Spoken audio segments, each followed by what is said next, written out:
माझे सहकारी आणि प्रतिनिधी प्रशांत सागवेकर हे आपल्याशी जोडले गेलेले आहेत। ते सध्या देहूमध्ये आहेत आणि त्यांच्याशी आपण आता या संदर्भात बोलणार आहोत। प्रशांत, कशा पद्धतीचा हा सगळा उत्साह? आम्हाला दृश्य तर निश्चित दिसतायत, पण तुम्ही स्वतः हा सगळा उत्साह अनुभवताय, काय नेमकं त्या क्षणी वाटतंय? जीवन पाऊस आहे, जीवन कोणतं पाऊस आहे ये पाऊस या फिर बैग लेके आ। माझा आवाज तुमच्यापर्यंत पोहोचतोय का प्रशांत? आता सध्या देहूमध्ये तुम्ही आहात, आम्ही दृश्यांमधून तर उत्साह बघतोय, पण प्रत्यक्ष हा उत्साह तुम्ही अनुभवताय, काय नेमकं वातावरण आहे सगळ्या वारकऱ्यांचं? याची देही याची डोळा उत्साह हा अनुभवण्यासारखाच असतो नेहमी। आज रिद्धी पावसानं कहर केलाय, गेल्या 2-3 दिवसांपासून आपण पाहतो प्रचंड पाऊस आहे मावळ आणि हा जो सगळा संपूर्ण एरिया आहे या भागामध्ये। मात्र तरी सुद्धा या उत्साहावरती तसूभर सुद्धा परिणाम झाल्याचं आपल्याला म्हणता येणार नाही अजिबात, कारण तोच उत्साह, तीच भक्ती, तीच श्रद्धा हे सगळं आपल्याला ठासून भरलेलं या वारकरी माऊलींमध्ये आपल्याला जसं पाहायला मिळत होतं तसंच आजही आहे। जी काही स्थिती नैसर्गिक आपत्ती ओढवलेली आहे गेल्या 2-3 दिवसापासून, त्याचा कोणताही परिणाम या उत्साहावरती झाल्याचं आपल्याला सांगता येणार नाही। त्यामुळे आता ही पालखी तुकाराम महाराज संस्थानच्या या मंदिरामधून मार्गक्रमण झालेलं आहे, प्रस्थान झालेलं आहे आणि आज पालखीचा मुक्काम हा इथूनच बाजूला असलेल्या इनामदार वाड्यामध्ये असतो। इनामदार वाड्याला ऐतिहासिक महत्व आहे। तुकाराम महाराजांचे जे तिसरे पुत्र आहेत नारायण महाराज यांनी या पालखी सोहळ्याची सुरुवात केली होती आणि त्यामुळे या वाड्याला अतिशय महत्व आहे।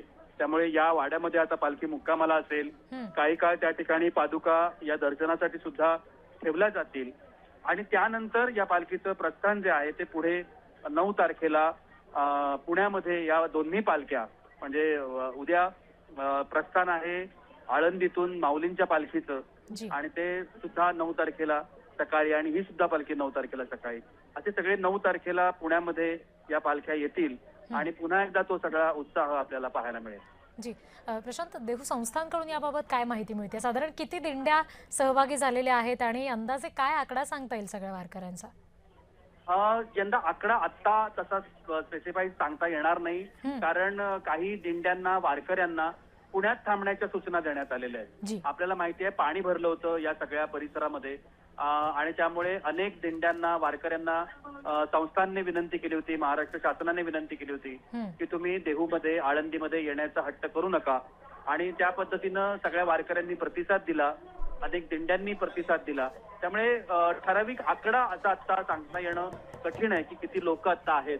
मात्र थोड्याच वेळामध्ये प्रशासनाकडून तोही आकडा जाहीर होईल आणि आपल्याला कळेल की आता नेमकं काय स्थिती आहे। पण आता जर आपण हा सगळा परिसर बघितला तर हा परिसर आणि त्याचा जो उत्साह आहे, हा उत्साह शब्दात वर्णन करता येणार नाही। आज अगदी ज्येष्ठ आहेत, आबालवृद्ध आपण म्हणतो, तरुण आहेत, मुलं आहेत आणि सगळे हरिनामाच्या जयघोषामध्ये, ज्ञानोबा तुकोबांच्या जयघोषामध्ये रममाण झालेली, रमलेली आपल्याला या ठिकाणी पाहायला मिळतात। त्यामुळे या उत्साहाचं अवर्णनीय उत्साह आहे हा रिद्धी। जी, पावसाची कशी स्थिती आहे प्रशांत? पावसाची सुद्धा आपण जर बघितलं तर जेव्हा पालखी निघाली तेव्हा मोठी सर आली होती पावसाची। आता रिमझिम रिमझिम पाऊस आहे। ज्या पद्धतीनं गेल्या 2-3 दिवसापासून वेगाने पाऊस होता, सातत्याने पडत होता, आपण ज्याला संततधार म्हणतो, तसं सुरू होतं। तसं जरी नसलं तरी सुद्धा पावसाची रिपरिप मात्र सुरू आहे। पाऊस येऊन जाऊन सरी येत आहेत, बरसतोय। त्यामुळे त्यापासून बचाव होणं ही सगळ्यात महत्वाची गरज असते, कारण आज आपण जर बघितला तर या सोहळ्याचा पहिला दिवस आहे, पण हा सोहळा 25 तारखेपर्यंत, आषाढी एकादशी पर्यंत सुरू असतो। त्यामुळे तो उत्साह टिकवून ठेवणं, स्वतःच्या तब्येती जपणं, आजार होणार नाही याची काळजी घेणं, हे सगळं वारकऱ्यांना करावं लागेल। त्यामुळे आवर ही घालणं तेवढंच महत्वाचं निश्चित आणि सूचनांचं पालन सुद्धा तेवढंच करणं आवश्यक असेल। प्रशांत, तुम्ही आमच्याशी असेच जोडलेले राहा।